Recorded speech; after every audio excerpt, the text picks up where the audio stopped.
You see at least 4 depicted. Is that correct? That's correct, madam. And photograph number 11 as well shows the position of her injuries as well. And then, of course, in photograph 12, you also see the fairly big laceration to the side of her neck as well as her ear. But they seem to be all on one side, left-hand side. Yes, sir.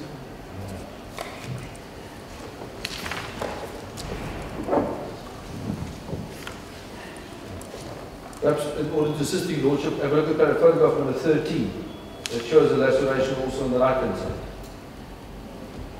Yes, so it's See on the right-hand side as well? one on the right hand side, photograph number 13, Lord. You want to have it? Yeah. I'm happy to hand up to you also to assess a copy. I'm not going to take it any further, I just want to make a point of the witness. Oh, yes.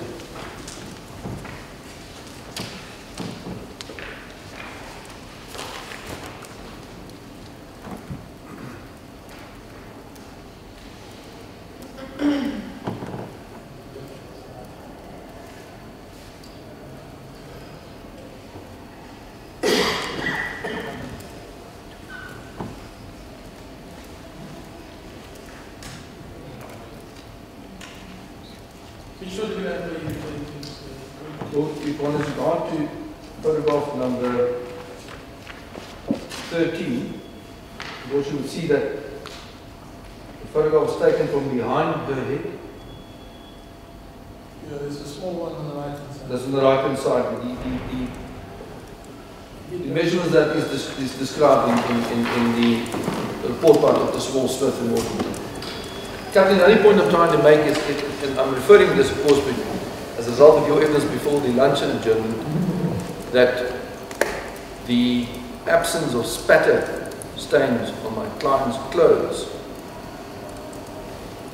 could possibly be explained by the fact that these injuries were not located closely to one another. If I'm paraphrasing, obviously, but that's how I understood your evidence. That's correct, no? Okay, now, if you have regard to those injuries, you would agree with me that some of them are in fact quite close together. Would you not have expected there to be some measure of spatter on whoever the attacker was? My lord, when you assess your impacts spatter from a point, most of your spatter will be directed away from the attacker. There will be very little blood going backwards towards your attacker. It's in the literature as well on the crime scene, on the blood pattern analysis and crime scene reconstruction, the third edition that we actually showed in there as well. Also, just have to speak up slightly, please. In the blood pattern analysis and crime scene reconstruction, the third edition, they also mentioned this, that when you've got the impact to a blood source at point source, so most of your spatter will go forward away from your attacker. There will be very little spatter coming back towards the attacker itself. And also, the position of the victim, the position of the attacker might also influence whether or not there will be spatter on that specific attacker. There is a lot of variables that need to be considered to say there will be spatter or there will not be spatter. And would that statement, would that be your opinion in regards to the absence of any spatter whatsoever on his shorts or on his socks? That's correct, ma'am. Now, there was a question posed to you, perhaps it's important that we just examine that possibility as well, about the possibility of the axe being used on Mali and then washed clean, and then used in the other members of the family. But of course, on that scenario, can you think of how we would then explain the presence of her touch DNA on the axe? That would have then be gone as well, surely. That's correct, ma'am. Which part of the axe was touched? It was on the wooden handle, ma'am. The blood was on the on the blade itself. On the blade itself.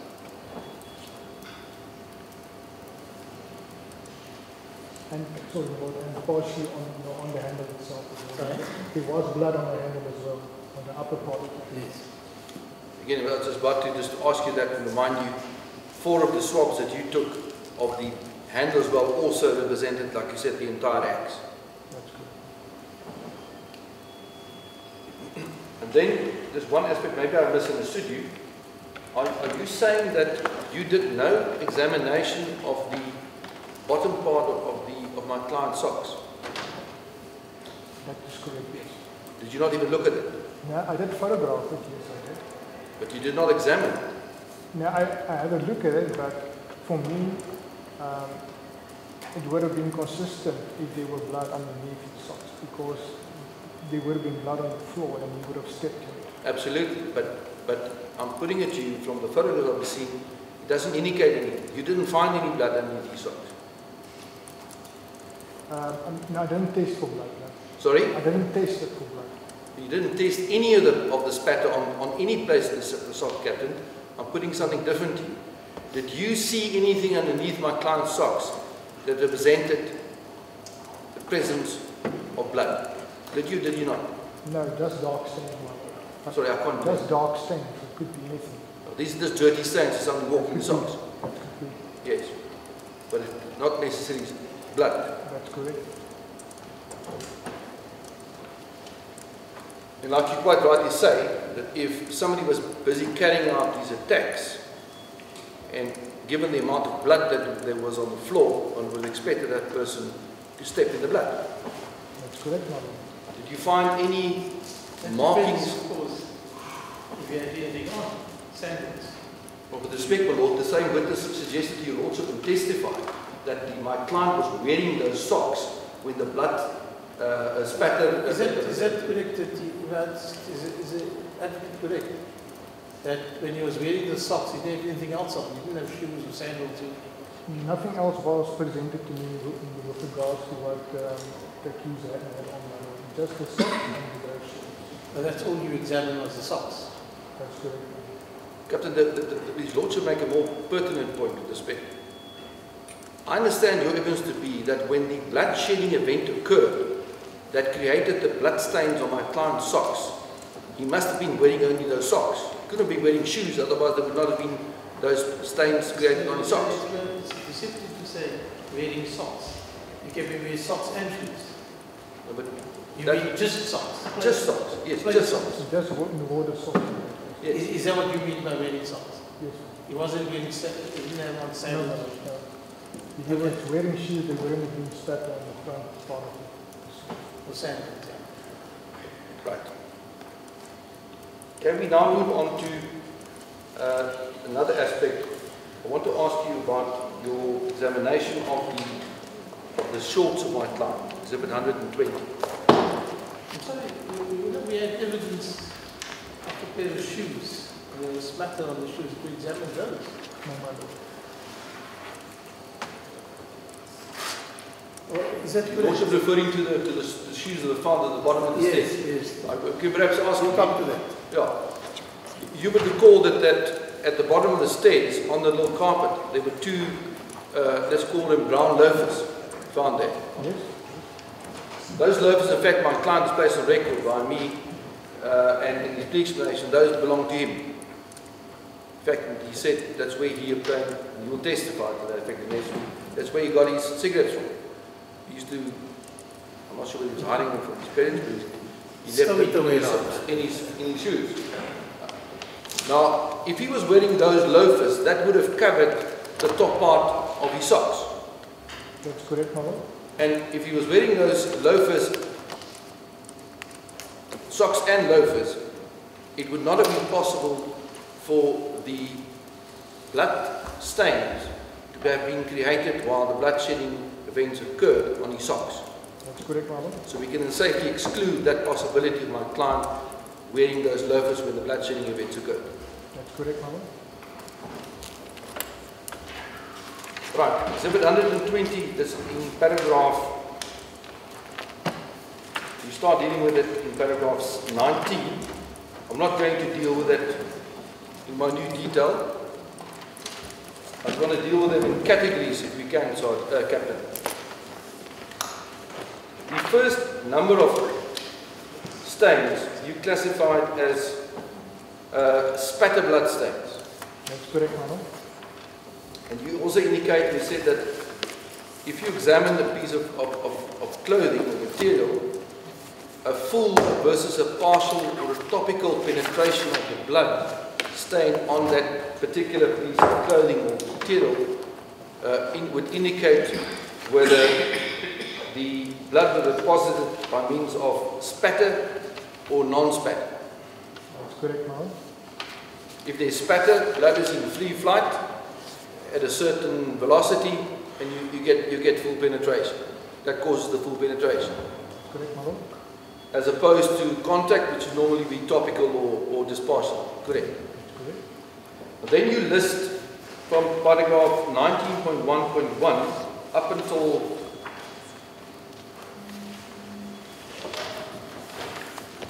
(19.1.67) the 67 different stains that you classified and determined, in your view, to be impact spatter. That was the mechanism that deposited. It was by means of impact. That's correct. Right. And in summary, I've checked, and perhaps you can just confirm this for us. Of Rudy, there were 32 stains.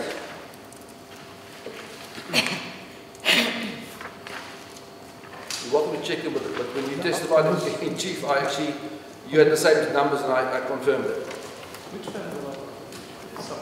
I'm sorry, no? Which paragraph? He doesn't have a summary. I'm summarizing these paragraphs 1 to 67. Otherwise, I'm afraid we'll never change. Really, there were 32 stains on the shorts, the frontal part of the shorts, which the DNA analysis indicated those stains emanating from Rudy. Correct. That's correct, Madam.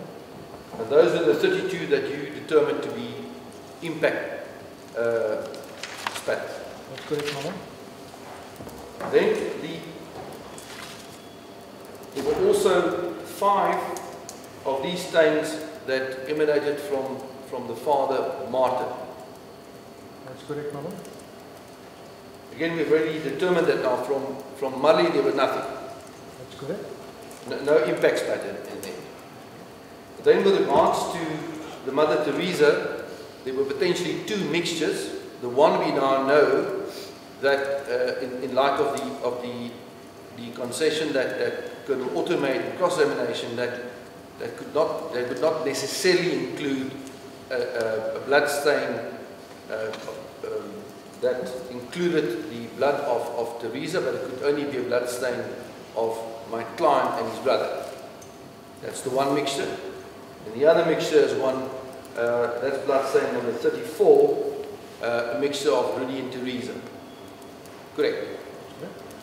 You also testified yesterday, and please correct me if I'm wrong, I would like to try and go through this as fast as we can.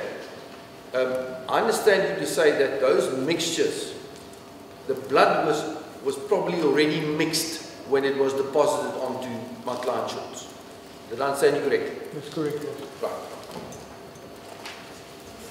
Now, you would agree with me, if there was already a mixture, to then purely talk about impact spatter makes it very difficult to explain how a mixture of 2 bloods could have landed up on his shorts, if that's only impact spatter, if that is the only possibility, given the fact that we know that the mother was attacked outside of the room and the brother was attacked inside the room of the bed. Now, in light of that, what would you say? What could be a possible explanation of how that mixture blood got onto my client's shorts? My lord, we know that Rudy van der Daal was attacked first, so his blood will be on that act. And when Teresa van der Daal was attacked, then those 2 actually mixed on the axe. That could have been when Marley was attacked. Or when the next sentence this way, is when Rudy and when the blood and of Rudy van Breda and Therese van Breda was actually mixed on the blade. And then the axe was then utilized, and that force created spatter. Can I ask you this? In other words, the most logical explanation for the mixture to have ended up on my client's shorts, the mixture, would have been because it emanated from blood that already mixed that was on the axe. That's correct. Right. Now, you also found 9 stains belonging to my client that you also identified as impact spatter on his own shorts. That's correct. Now we know he bled at some stage. How do you explain the presence of impact spatter of which he is the donor of on his own shorts? How could that have happened? Could have been that he had blood on his hand, and if you flick your fingers, that can create impact spatter. Sorry, blood on his hand and what? If he had blood on his hand, Yes. because he had an injury, the blood would have been transferred onto his hand, and even with a slight flick of the fingers, you can create spatter. Okay. But you would agree with me that that would not necessarily then mean that all the stains, from what you're saying to us now, all the stains that you identified as impact spatter may not necessarily be impact spatter. It could be, for example, projection. That's correct, Mark. Right. And if that is the correct in respect of the impact spatter that you identified in respect of my client's own blood and the mixtures, that is also a possibility when it comes to the blood of his brother and his father. It could also have come on the same manner, either from the axe, for example, in the same way in which the mixture got. That's correct. Right. Now, more importantly as well, Captain,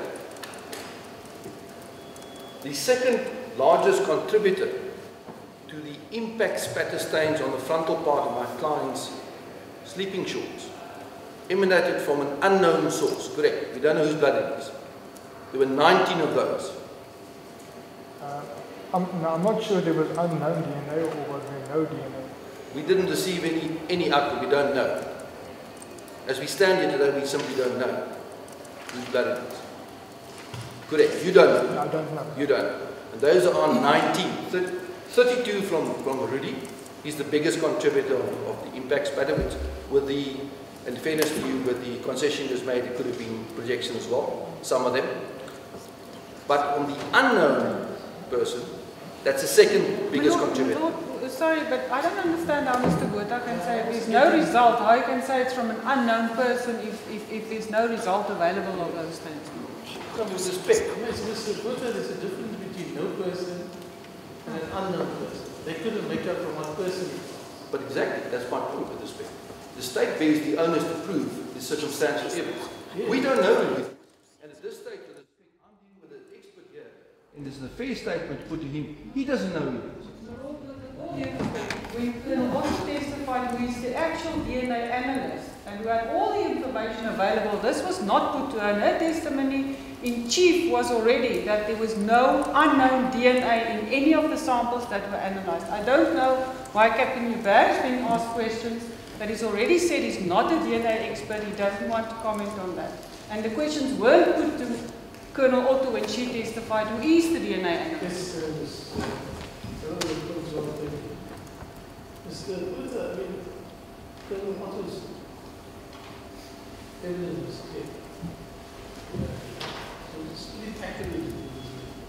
With all due respect, all I'm putting to this witnesses, on the frontal part of my client's sleeping shorts, there were 19 blood stains which he identified as blood stains.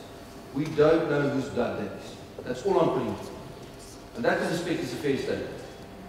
Oh, it's a That's the definition. correct? That's correct. Right.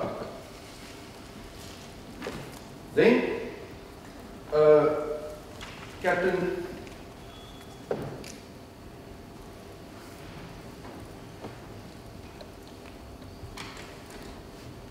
when it comes to, again, I just want to quickly just finish this point. You've indicated in your report that the stain's size, shape and position suggested impact to you. And again, in fairness, I'm going to put it to you, you didn't say it is impact, you simply said it suggested impact. Correct. Those three things. And you've also now indicated to His Lordship that it could have been by means of another deposit mechanism, like projection, for example. Right. Then I think we can move on.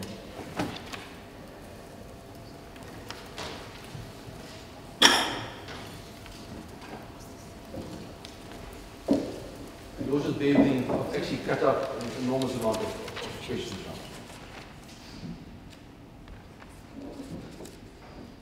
Then the second grouping of blood stains on my client's shorts, we find in paragraph 19.2 on page 31 of your report, the non-spatter stains. And you said that the position and shape and size suggested contact. Not that the one contributor was really that blood stains number 7, 9, and 18. And then of my client also, he would also contributed 3, 82, 84, and 90. Correct? Right.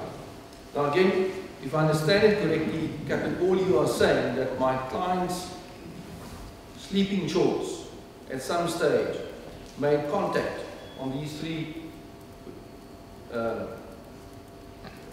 positions on his shorts with an object on which the blood of his brother was deposited. That's correct, Madam. What that is, you will not be able to say to the court. And again, I'm going to choose my words carefully lest I get an objection from my learned colleague again. Under this category of non-spatter contact stains, there are again 7 stains that we do not know who the depositor is of those stains.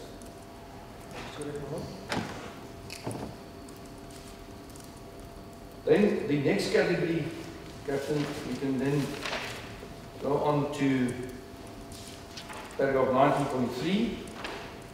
That is the category referred to as drip as a possible mechanism. That's correct. And my client, it would appear, had 2. He contributed, he was responsible for 2 of those stains of his own blood, number 63 and 85.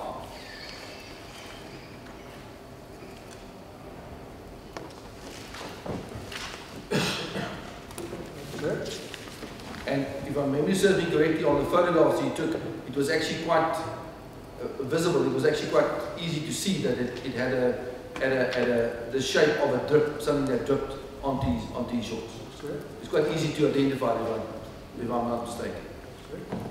And again, in this instance, there were in further 6 drip stains. But again, we don't know who the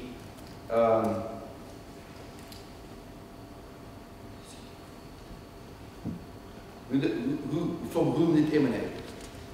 Correct.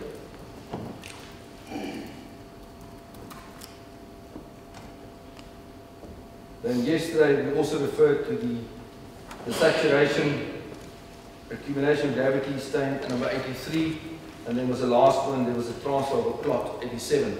But 87 is my client's own blood, the clot. You must just answer the right. It could be this also perhaps in summary then deal with the following pertaining to the shorts. If I understand correctly,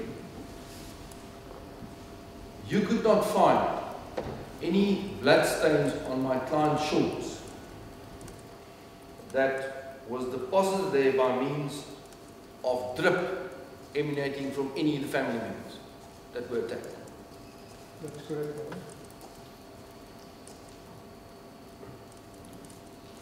But what you did find, there were 6 drip stains, and we don't know whose blood that is. That's correct.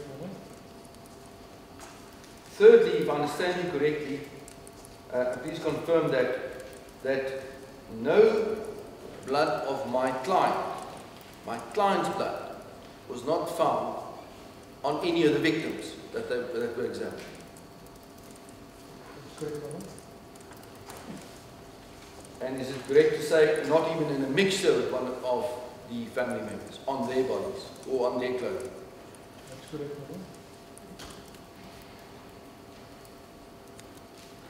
And is it also correct to say that on those none of those 2 blood-stained duvets did you find any of my client's blood either?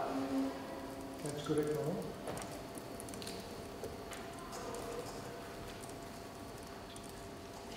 We will also know, is it correct, Captain, we know for a fact that at some stage when he handled the axe, at least when the axe made contact with the wall in the middle landing, he was already bleeding because we found his blood on the bottom handle of the axe.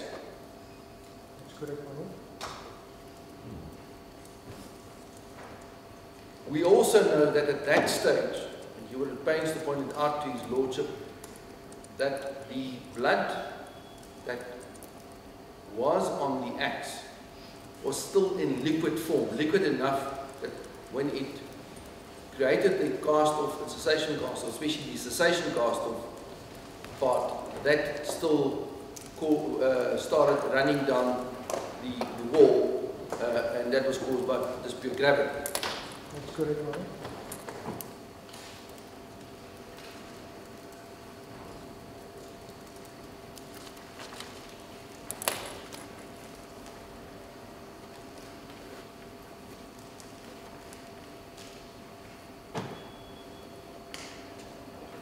I'm going to perhaps put you on the spot, Captain, but I couldn't help but notice during the course of your evidence-in-chief, you were asked outright by my learned colleague, I think twice, and once by his lordship, if I remember certainly correctly, about the statement you made that my client must have been in close proximity to the blood-shedding event when the stains, the impact stains on the frontal part of his shorts were created. But even though it would appear that you were pressed to give an exact distance, you steered away from that. Are you in a position to give an exact distance? No, I'm sorry, I never asked the witness to comment. I asked him about the size of spatter, whether the bigger ones would indicate closer or the smaller ones would indicate further, and I admitted that I had it the wrong way around. That was the closest I came to any distance from the incident. Mr. Booth has also understood the evidence. It's not what I reflex. It's not important to go that one. Let me ask you outright then. You said close proximity. Are you in a position to give exact distances of my client's position when the blood-shedding events occurred, having regard to the stains on the front part of his shorts? Or can you only say close proximity, number one, and secondly, the frontal part of his shorts must have been facing the blood-shedding event? That's correct. The latter part. You can't give an exact distance. Can't give an exact distance model. But it was definitely, it was not in a position that was indicated by Mr. Henry from the guard during the study. Yeah. Now, in the document that the book, the textbook that I referred to, you said that you are well aware of. I found on page 209, perhaps this afternoon, this evening, overnight, you can just confirm it for us. You can hand it in, but on page 209 is a figure indicating flight paths with reference to diameter of the blood drop. It would appear that, according to those authors in the test, they did a drop of 0.75 millimeters in diameter, which is very, very small, would travel a distance of just further than 1.5 meters, a drop of only 1 millimeter in diameter can go as far as almost 3 meters. That's correct, and there's a comment underneath that specific diagram. It also said that the smaller droplets will not travel as far. That's correct, yes. And I can put it to you immediately as well that Mr. Stahl agrees with that as well. Because of the smaller the blood stain, given some other factors as well, like for example wind and wind movement and so on, the smaller ones will generally speaking not travel as far as is likely to be the one. You happy with that? That's correct, brother. Then we can move on.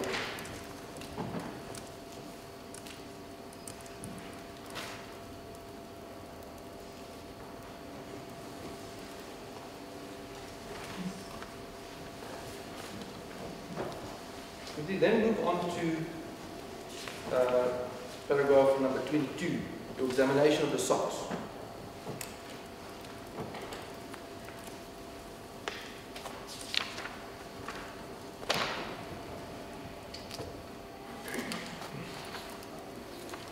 And perhaps it might be prudent if we, when having gone to this, have a look at your photographs that you depicted in Annexure D, which is part of your second report.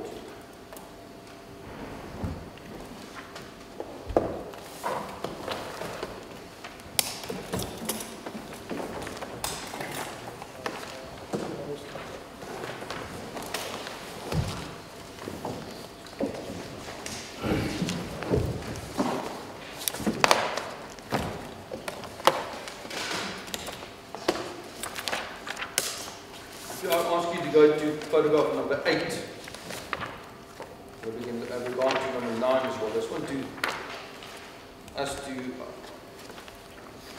identify, generally speaking, the location of all those blood stains that you identified.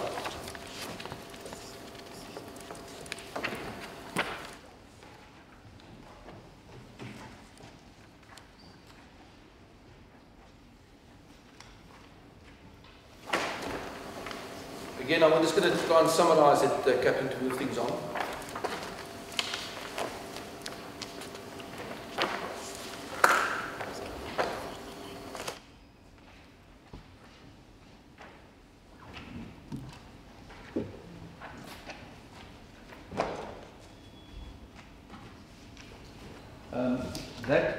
Those photographs taken together with your report, it would appear that you found 17 blood stains on those socks, correct?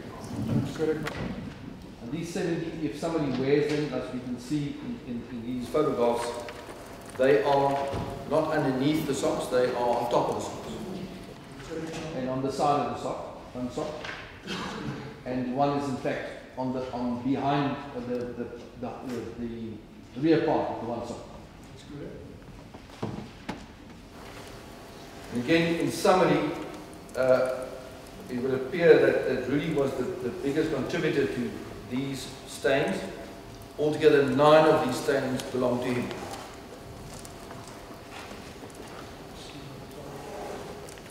I can quickly give them, you can confirm them if you want to. No. It's 2, 3, 4, 5, 6, 8, 13, 15, and 16. 9 of them. Then, sorry, I should have disqualified it. Those are the stains that you, again, identified as spatter and impact stains. And there's one from Teresa, stain number 11, which is on the toe part of one of the socks. And then there are 2 emanated from my client himself, 14 and 17. And also again, from somebody that we know who he is, 1, 7, 9, and 12, 4 blood stains unidentified. Now again, with regard to the fact that you've identified 2 of the stains on the socks as impact spatter, but those were created by my client's own blood. Do I take it that your answer again will be that it's possible that it could have just simply dropped from his hand was moved and it dropped onto his socks? Correct.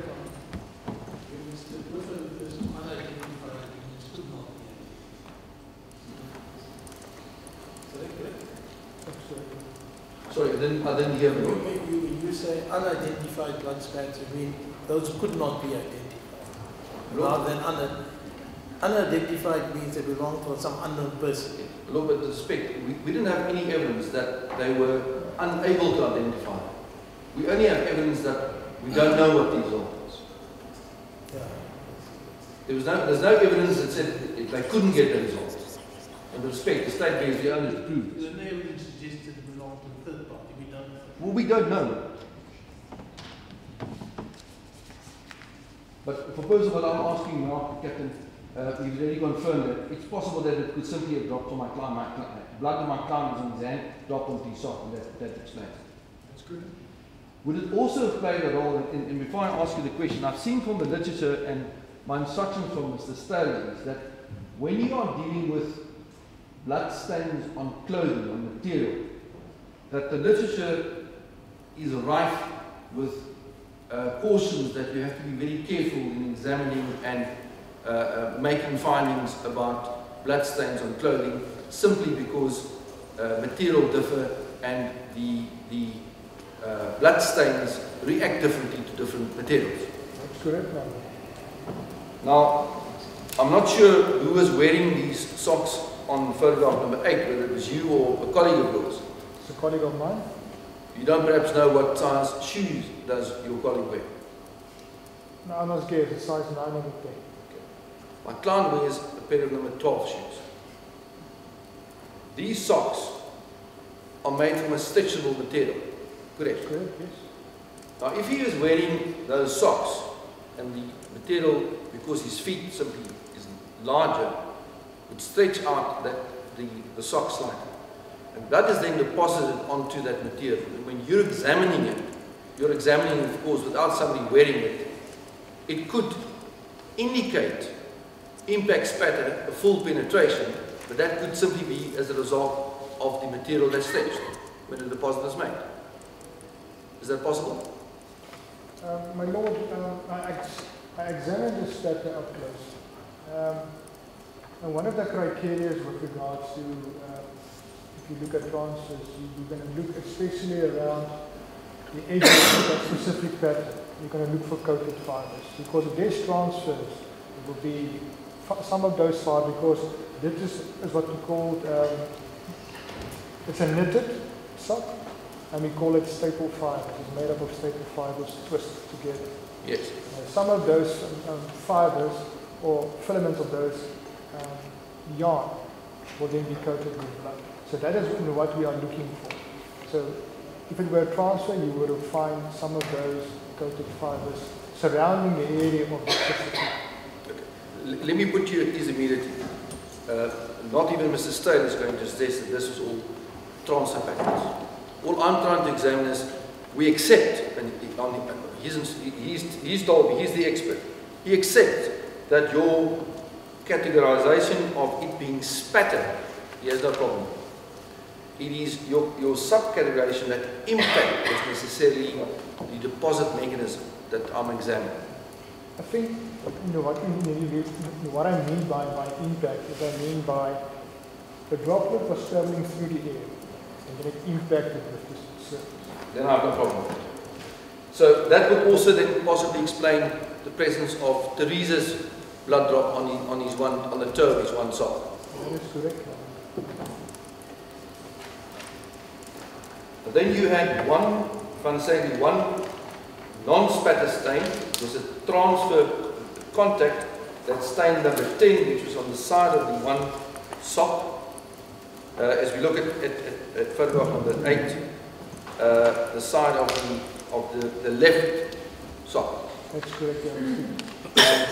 That is contact, and it was that the donor of that blood was Martin van der Dal. But again, that would simply mean that at some stage that part of the sock made contact with the blood source that contained Martin van der Dal's blood. That's correct. But just one aspect, Captain, I'm not entirely sure whether it's even very important, but I need to point it out to you for completeness sake and for accuracy sake. The sock that you have on your model here. Sorry, you mentioned who the person was? It's one of the De Villiers. One of De Villiers. The sock that he's wearing on his left foot, you see has the stain number 10 right next to the knitted pattern with the word active on it. Correct. We actually see that on, if you turn to photograph number 7, that's the previous one. That shows the, you see that? Yes. Right. The only thing that I need to point out to you that if you look at 7, which is clearly now the one on the left that is wearing a photograph 8, correct? That's correct. You're not looking at a left shoe that was worn on the left foot, you're looking at a shoe that was worn on the right foot. Yes, it is different, John. Yes. Understand. Yes. So what we're looking at photograph number 8 and 9 and 10 should be viewed with caution. The socks should actually be sorted out. That's correct. Yes.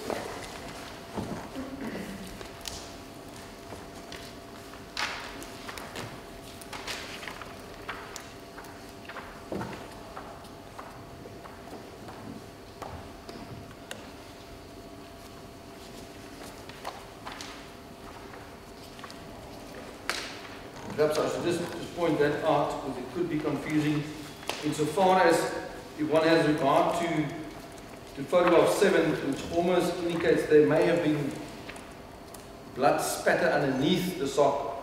If the socks are worn, it's clear that they were actually on the sides or on top. Correct.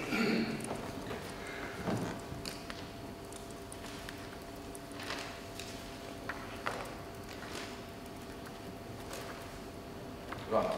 Then we can carry on. In your report, can I ask you then to go to paragraph number, we'll come back to the duvets because you deal with them more in more detail in the second report. We'll hold that over then. Perhaps I can just get that on record if I understand again your version correctly. Perhaps you can assist me. When did you receive the 2 duvets at the forensic science laboratory?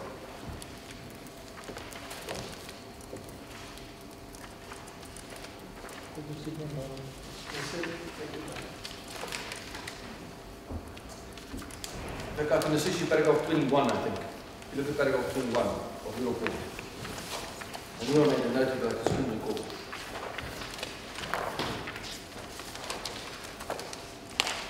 That's correct. On the 26th of February. 26th of February 2015, you received them, they were sealed, and you received them at the laboratory and then you examined them at the laboratory. Okay. We'll come back to that.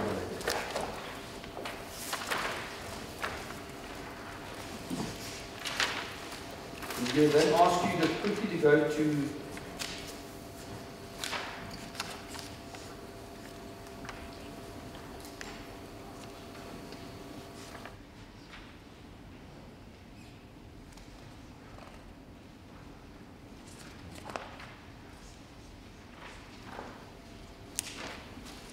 we'll be going much faster than this, but if you also just leave the we've actually cut out a lot.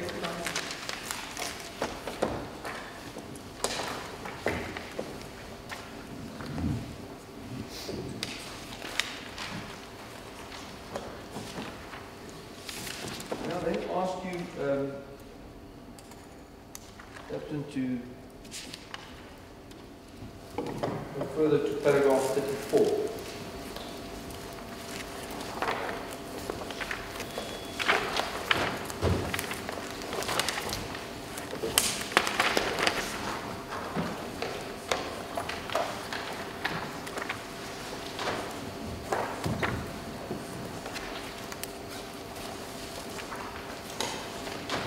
Indicated what Sergeant Kleinhans and Constable Jonkers indicated you where you interviewed them on the 28th of May 2015. That was some 3 months after the event. Correct? That's correct. Only Sergeant Kleinhans testified. The evidence of Constable Jonkers was never placed before court, but with regards to Sergeant Kleinhans, there's one or two aspects I need to point out to you. When Sergeant Kleinhans testified, I asked him in cross-examination, I referred him to the little carpet in front of the stairs leading up to the first floor. You recall what I'm perhaps we can just quickly look at it. If you look at Exhibit A,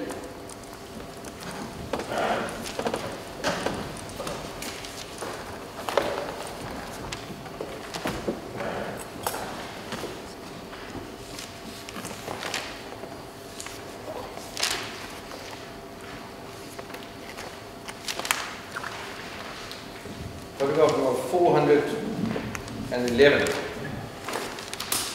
The other photographs that there as well, we can look at it.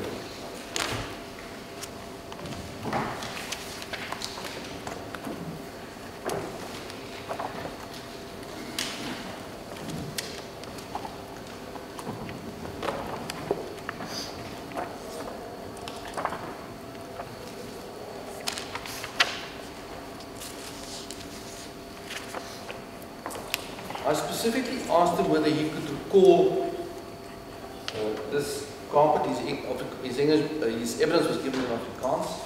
I asked him, kan jy die maatjie voor die trap onthou? En he said, kan nie onthou nie.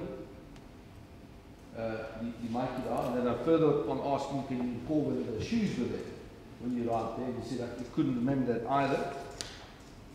And then I asked him, well, do you know whether there were any blood drops on that carpet? And he says, I can't say. That seems not to accord to what he told you. He told you something different, if I understand it correctly. That's correct.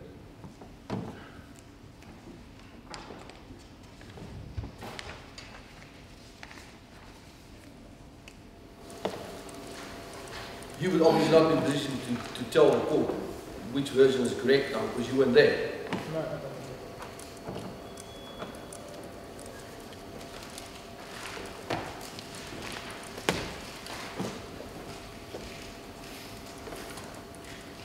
Right, we then go to paragraph 37.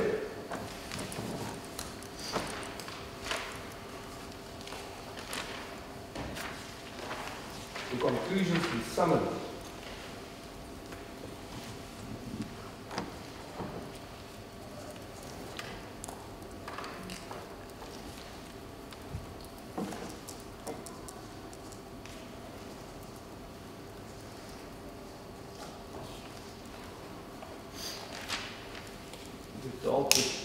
Can I ask you to then, in particularly, go to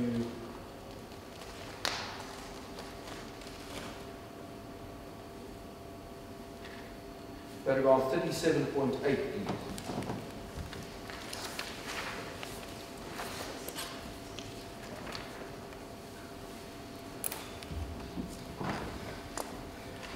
This is where you discuss the blood stain identified at point B15. You recall we dealt with it earlier. That was the one blood stain that you found on the bedroom door, which you, in the first part of your report, identified as a impact created by either impact or you won't get the second. Sorry. Of projection, sorry, yes. In paragraph 37.8, you then, seems to me, to have reclassified that as cessation cast-off. And we have difficulty that we don't understand why you did that. Can you explain that to us? I made that decision taking in consideration the DNA profiles obtained in that specific area and the spatter stains obtained in that specific area. So I was looking at that stain not as an individual stain. I look at that stain including B25, B27, B26, and using that in a context and classifying it as a cessation cast. Correct me if I'm wrong. If I understand you correctly, then what you then deduced as a possibility was that the bloodstain B15 was created when B25 and B26 was created outside in the passageway. Could have happened, yes. Okay. But now, if memory serves me correctly, and again, Captain, I don't want to spend too much time because I don't really think it's that important. Would that also not depend on the position of the door at the time when that stain was created? That's correct. If the door was standing open, facing towards Rudy's bed, in other words, would you not then have expected a directional indication on B15 emanating from outside in the passageway into the room? You couldn't get a clear directionality from that specific spot. I know, but that's why I'm asking. Would you not have expected that? It all depends on the opening of the door. It all depends. Okay.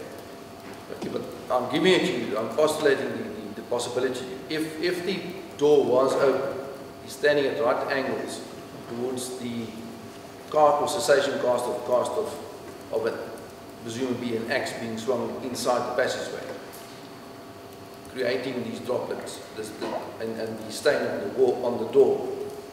Would you not have expected that if it did reach the door, and that is where it emanated from, that the stain on the door would have shown you the direction from whence it came? It would have been more elliptical shape. Yes. Yeah, that's actually what I mean. Elliptical in shape. Yeah, if it emanated, you would expect it a more elliptical shape. It's actually the word I was looking for. But that's not the shape of this blood stain, B15. So, just to get that on record, you're not excluding as a possibility that it could still have emanated from Rudy's bed.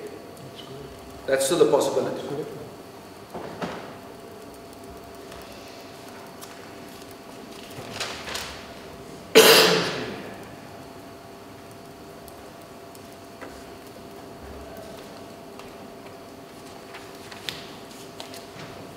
Right, then 3711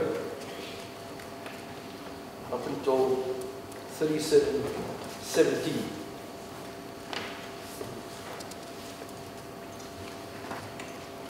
On this 3711, you're suggesting that the bloodstain pattern B19, let's get that in front of me.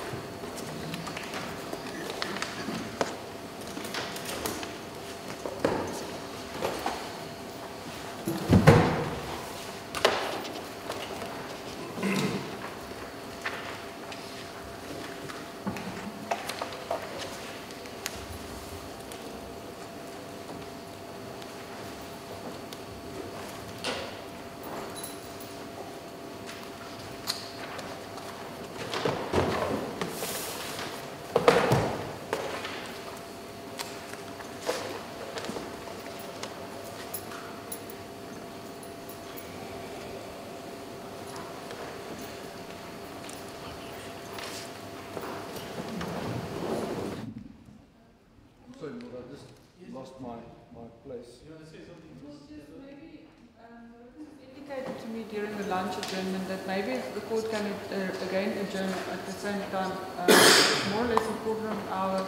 I don't know how long Advocate Botha is going to be with this new point. So what is not going on? Yes, my lord.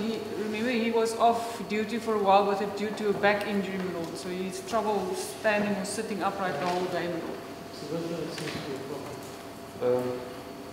As long as we hopefully just finish with the witness tomorrow, but I should be able to. But finish your I'm going to over to a topic that will take some time to tomorrow. Will you still finish by tomorrow? Leave that up to you. Lord, I would do move heaven and earth